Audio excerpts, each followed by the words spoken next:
Turn it off, please.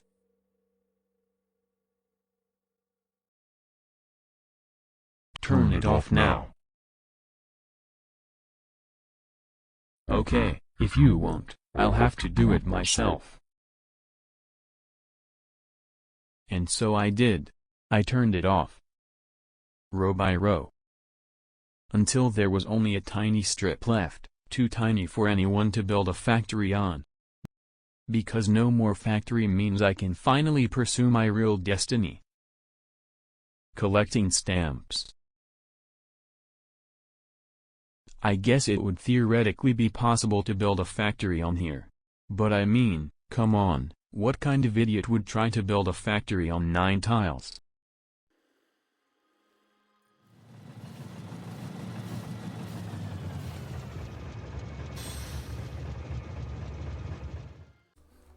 Alright, welcome to the Tile Megabase.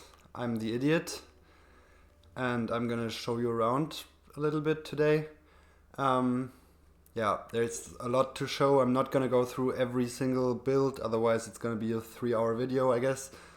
I'm just gonna start and yeah, go through it a little bit, teleport through it with the nice teleportation mod that I just installed, and yeah, explain along the way.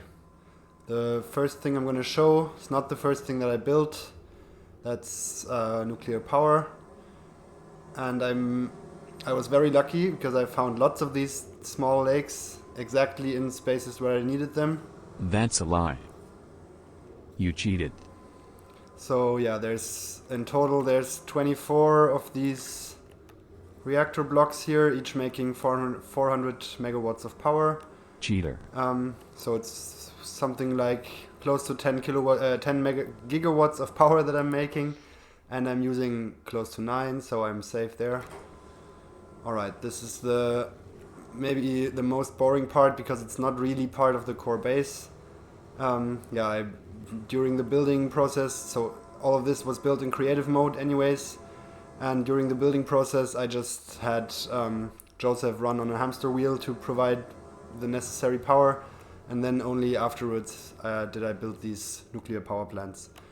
Okay, I'm gonna jump to the actual beginning of the base and explain what's interesting about that. Here we go. You can see there's a rail starting and wiggling around here and then going right. And this is I don't want to call it the monorail because I have another base that I'm building right now, which I call the monorail base, but this is the one and only rail that I have in this base, and all trains are going along this rail from the left to the right. And you can already see here this train didn't get into this station naturally, but it was born there if you want. We can probably witness the birth of a train in a second. Trains don't get born, you dumbass. Yeah, here we go. This one's starting, and the circle of life begins. That's ridiculous. Well, circle begins doesn't make too much sense, I guess. You know what I'm aiming for. Yeah, so trains get blueprinted into these stations using the Recursive Blueprints mod, which gives you these little deployer chests here. And there's just a blueprint in there with a single train that has the right schedule, namely this one, and it's called trains in to trains out. And I'm gonna come to why this is necessary in a minute, but basically all my loading stations function in this way. Like every time the station's empty, a new train will just be blueprinted in there. Yeah, the way this works in more detail is I have this little rail block here, and I'm waiting for it to turn red once and then green again, and then I'm blueprinting a new train, because that means there was a train that passed through here and it's gone, so the station is empty and I can blueprint a new train. Okay, yeah, I got really lucky, even more lucky than with the water for the power plants here. I got really lucky with the ore patches, because I just found basically infinite ore patches here, conveniently located with a fixed distance. I don't know what happened here, but yeah, very convenient. Why are you lying to those people? and each of these just inputs 4 belts of ore, and similar to the station I just showed, once this train leaves, the next one will just be blueprinted in here. Okay, there's lots and lots of ores. This base is making 1000 signs per minute, so I need something like, I'm not sure, 30 belts of iron ore or something like that. So yeah, there's a lot. I'm not going to show all of these, but instead skip forward to the next interesting place, which is labeled bottleneck here for good reasons. If I take a look at the map, this is at the end of all my mining stations here. So you can see there's 2 stone patches, there's a coal patch, and then there's all the copper and iron. And then there's oil, which also very conveniently is coming out of the ground right here and right here. And I was so lucky with the resources here. Nobody believes you. And the water is coming out here and here. So this is from the left onto here. This is basically all the raw resources that I'm inputting into the system. And to the right, there's only stations that take in resources and spit out other resources.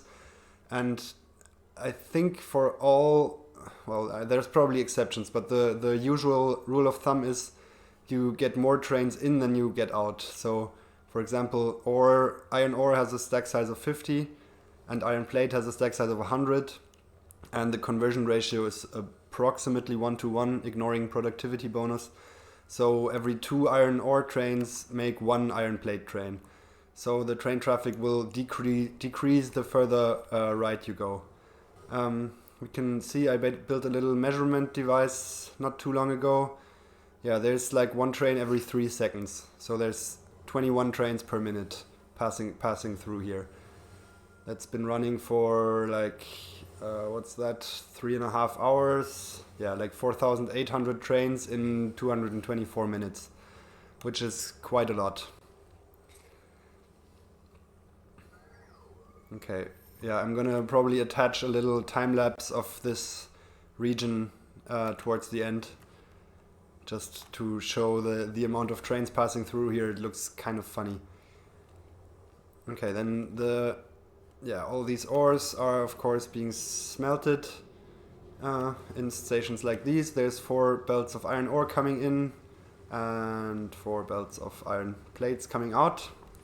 I'm ignoring the productivity bonus here, which means that I have quite a bit of leeway, so I don't need fully compressed iron ore belts, which makes things a little bit easier for the trains to keep up. But there's 4 fully compressed iron plate belts coming out here and being loaded on one of these trains again. I haven't really shown the other side of the train system, which is the the unloading stations. Let's see, hopefully this is empty soon. Yeah, looks like it. I mean, you can probably guess what's happening here. This train goes into a dead end, so it can't just leave and go somewhere else, but instead it's just going to be deconstructed. I'm going to help this a little bit here. Should be deconstructed any second. And then it gets put on this belt on the bottom here, which goes from the right to the left and supplies all of these loading stations with trains and with rocket fuel. Yeah, as I showed, there's 1 station for trains transporting trains.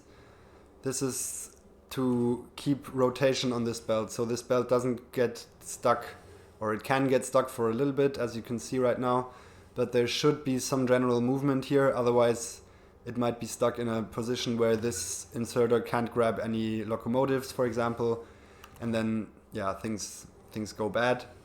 So I want some rotation here, which is why I'm loading all the leftover materials on this train here. Going back here real quick. Man, this teleportation mod is so handy. I should have installed this when I was building the base, not just for showcasing it. So yeah, this train just loads up all the leftover trains and goes to the right. We can jump there real quick and show this. Oops.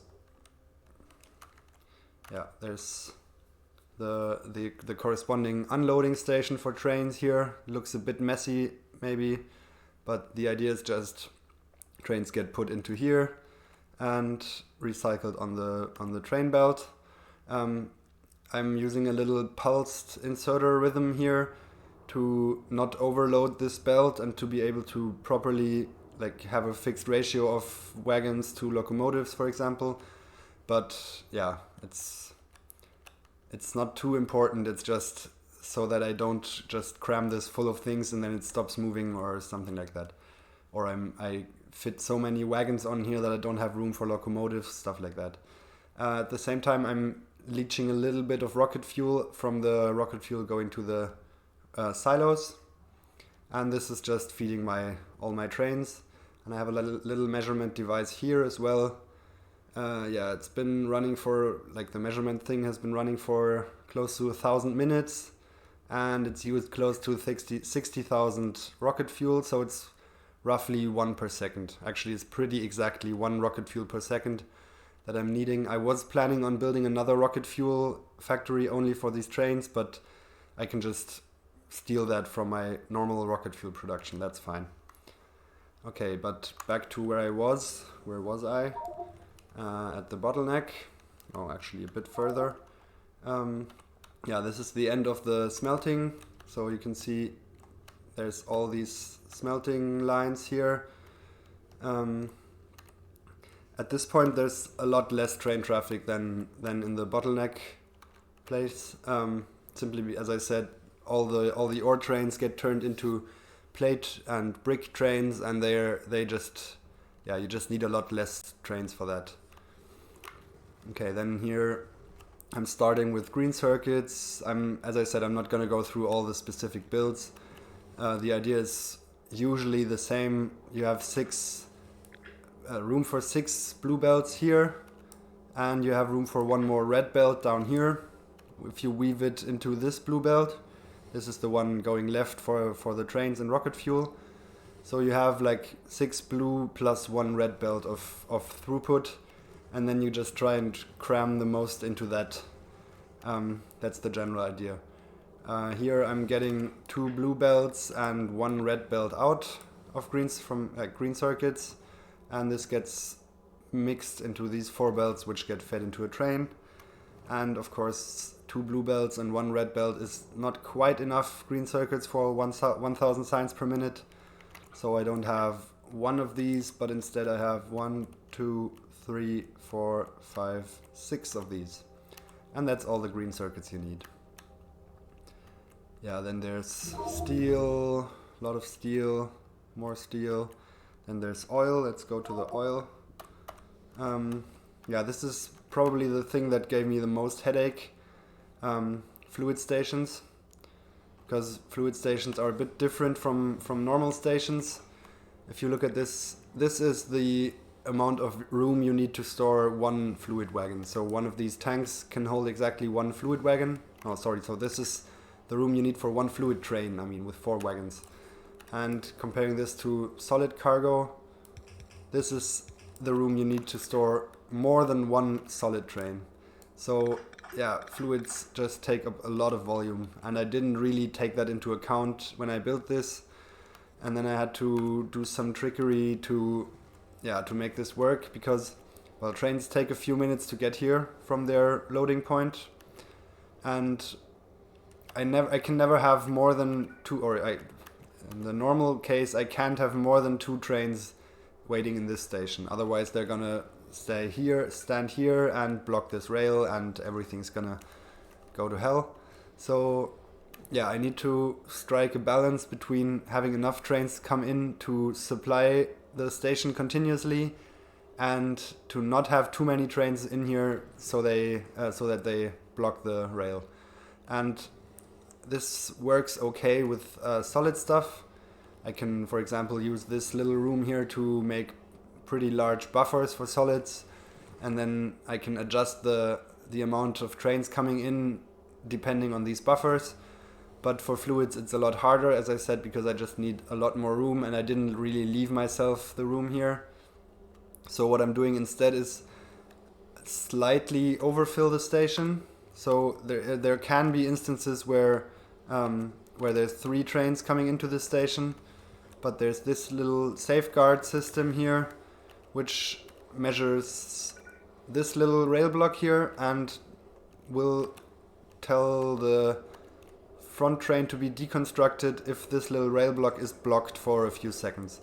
And the nice thing about fluid trains is I can just deconstruct them and not worry about the content. So this is kind of the way around having too few fluid trains in here to not overfill it. I just overfill it, or tend towards overfilling it. I mean, it's still, I don't want it to be blocked all the time, of course, but yeah, I can put more trains in here without the fear of blocking it. Alright, yeah, and then the oil fun starts. This is my refinery build. I was notified in the comments that I could have managed to use a 2 beacon build here, but yeah, I went with a 1 beacon build, which was a bit disappointing, but it works, and the throughput is okay. So yeah, I'll just run through it real quick. There's lots of refineries, and this is only half of it because I split the oil build in 2 to even be able to supply it with enough crude oil and water.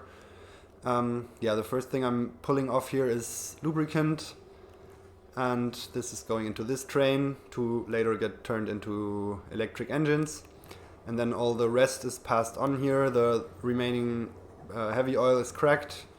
Then there's a light oil station, which again is for rocket fuel, and then the rest of the light oil gets cracked here and here and here and here, and then turned into petroleum, which is combined with the original petroleum, and this gets put into this train. And then there's another oil station, and the whole thing starts again. So yeah, that's a pretty massive oil build. You can see this is the total thing. It's a bit hard to get a sense of the scale here, but it's fairly large, I would say. Long, not thick. Yeah, these water stations, this was definitely the thing that I struggled with the most to get this right, but I think I'm there now, I hope. I mean, I'm gonna show the graph later, or I can probably show it right now. The science consumption has been very, very stable for 10 hours at 1000. Yeah, the science production as well. Maybe blue science. Yeah, blue science has seemed like it's making a few problems right now. I'm not sure if this is filling up or running out. I'm gonna have to check that. But generally, I would say this is, I would consider this very stable. The 50-hour graph isn't quite there yet, but yeah, I'm at something like 17 hours of perfect stability. So I would say that's enough for me. Okay, so that's the oil, and I'm gonna jump forward a little more to red circuits. Yeah, things are getting a little more complicated here, simply because I need to input more different materials. I'm inputting 2 belts of green circuits here, well actually 4 half belts that get combined with 4 half belts of plastic, and yeah, they get turned into 3 here. That was just the most convenient way of making sure that all of this is all of the plastic and all of the green circuits are input balanced. And then this gets combined with some copper, which gets turned into copper cables and more copper cables, and then I have 6 belts of, well, 3 belts of copper cables and 3 belts of green circuits and plastic running, fully compressed, fully running, and they get turned into red belts. Red circuits. And this is kind of my universal late game design here for materials that need a lot of input but don't have that much output. I'm just putting them on this red belt down here. So I can have these 6 belts for input and then just have the red belt on the bottom for output. The same thing I did for blue circuits and for stuff like low density structure and those kinds of things. And then red circuits take up a lot of room, and in the end I'm getting slightly more than 1 blue belt out of this. It's like, I think it's like 47 per second or something like that. So yeah, blue belt plus something like 1 or 2 per second. And this gets fed onto a train, of course. And then the next thing starts. I have 3 of these red circuit builds here. This is usually how it went. Like I tried to squeeze in as much as I could in one of these builds and then figured out how many I needed overall and just copied them. Yeah, I don't think I'm gonna go into much more detail build-wise. The next thing is the sulfur stuff, and then blue circuits, and then the sciences start. I'm gonna jump into the sciences, I think. So yeah, black science. It's black, not gray in my world, by the way. I know this is a heated topic. And then there's purple science. And for the more complicated sciences, I've kind of had to outsource the preliminary materials. And that's one hard word to say for a foreigner, preliminary. Yeah, so I'm making modules here and then sending those on and making furnaces. And then I have a nice combined belt of furnaces and modules. So I only need, you guessed it, rails. So I'm making some rails, and yeah, to save some belt space here, I'm actually had made a little sushi belt here.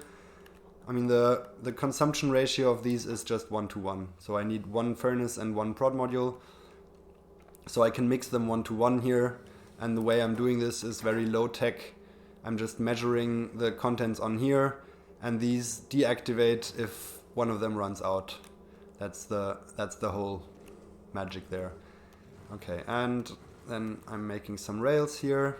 1, 2, 3 belts full of rails, which are nicely compressed here. Yeah, and I'm separating the sushi belt here so that if there's a slight imbalance, it can balance out here. And it seems to be working very well. Okay, so this is purple science. And the next thing missing is yellow science. This is, of course, the most complex, well, depending on how you look at it, I guess it's the easiest science because I'm the build itself is very easy because I'm only feeding in blue circuits, LDS and robot frames because I'm making all of these things separately. So yeah, the first thing I always forget to do is batteries. So I made the battery build here instead of making it where I'm making the sulfur stuff, which would have been a little more convenient, I think. But yeah, batteries go into the train, and at the same time they go into this bottom belt to go on to make, where is it? Wait. Ah yeah, they go on the top belt here and go on to make robot frames here. And the other half of the batteries that goes onto the train is used for accumulators and yeah, for satellites. Okay, I think this is the maximum number of belts I can get through one of these stations. I'm using the red belt down here, and I'm using 1, 2, 3, 4 belts in here, and a 5th one on which I'm wiggling through there. So I don't think I can do more than I'm doing here. Okay, this is everything up to the satellites. Yeah, you can see all of these stations are only for the satellite. There's like 8 different materials going into this, which is an interesting challenge to do on a ribbon base. The nice thing is you don't need large quantities of this, so half a belt of everything is more than enough. And yeah, you can see all the different materials getting unloaded here. There's already 4 different ones, 5, 6, 7, 8, and in the end all of these 8 materials go into solar panels and accumulators and finally the satellites. And these satellites go into this train, which, yeah, it only starts every 3 hours, 2.5 hours, and yeah, this is probably the most valuable train in the whole base. 160 satellites. I don't want to lose those. Okay, and yeah, the only thing that's left is, of course, labs, which are here, and they get all these 6 sciences that I just showed from the left, and the 7th science is coming in from the right. I'm gonna go there in a second. And there's enough labs for 1000 science per minute, obviously. They're running consistently. I haven't had any more problems lately in the last 15 hours. And yeah, white science is coming in from here. This is empty. This is interesting. Okay, I might be starting to get more problems actually. There's one train coming in here. Rocket control units should not be running empty. That's interesting. Okay, so there's rocket control units coming in here. Yeah, there's a bit more on the belt. And there's LDS, and there's rocket fuel. And then there would be satellites, but yeah, as I said, I mean, 160 satellites is probably enough for like this much on a belt. So yeah, it's gonna take a long time on this until this whole belt fills up here, because I did leave some room here because I was kind of afraid I was gonna mess things up in the end, and yeah, I just wanted to leave some space to maybe get some more labs in here if necessary or stuff like that. Okay, we've already seen this station here. This is the train unloading station to keep things circulating on this belt. And you can see there's quite a few trains waiting. It's a bit too many actually for my taste. I'm gonna do this. I'm still kind of working on the right balance between the amount of things here. I'm not sure. I'm still hoping for the thing to just even out at some point, but yeah. Yeah, the last thing I'm gonna show is these silos. There's an obvious problem with this and an obvious solution. Well, obvious if you ask me. Yeah, the silo, as I said, is 9 by 9 tiles.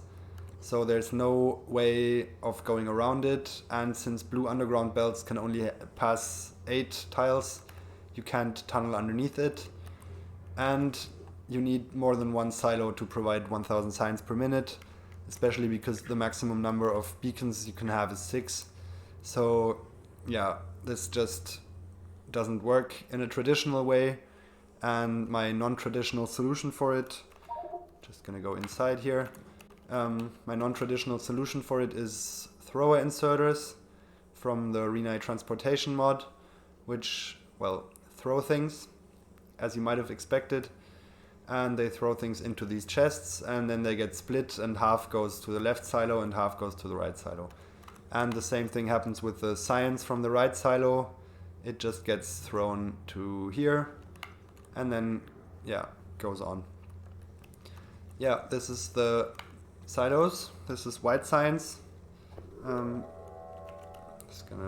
can't even walk past the silos, even though I have the SqueakThrough mod. That's a little bit annoying. Okay, so this is all the sciences. This is the train system. I think what I'm gonna do now is just go to my favorite location in the whole base and record a little time lapse here.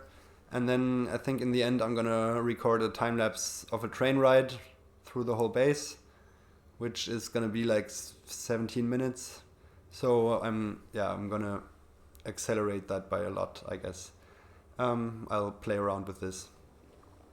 Yeah, this is the Tile Megabase. I'm gonna upload a save file, of course, if you wanna have a look yourself. A save file? Can I attach myself to that? I really recommend trying a ribbon base. It's always a lot of fun. It doesn't have to be this slim. I also made a ribbon base on 24 tiles and on, I think, I'm not sure, 11 or 13 tiles. I think 13 was one. So yeah, this is a really fun challenge, and I can definitely recommend anyone who has played a lot of Factorio and wants a new challenge to try this. As I said, it doesn't have to be this slim, it doesn't have to use this weird train system, but the design challenges are very, very fun. Talking about a weird train system, I have another thing that I'm building at the moment, which is a normal base on a normal map, well, normal-ish base on a normal map, which is using flying trains from the same Renai transportation mod. Yeah, so if that sounds interesting, give that a shot. I'm gonna finish the base at some point and then make another bigger showcase video, but I have an ongoing series about this as well, so if you're interested, feel free to check that out. Okay, thanks for watching. Maybe Joseph wants to tell you something. I'm good. I haven't quite figured that out yet. Other than that, enjoy the time lapses, and I hope you enjoyed this little base tour, and see you next time.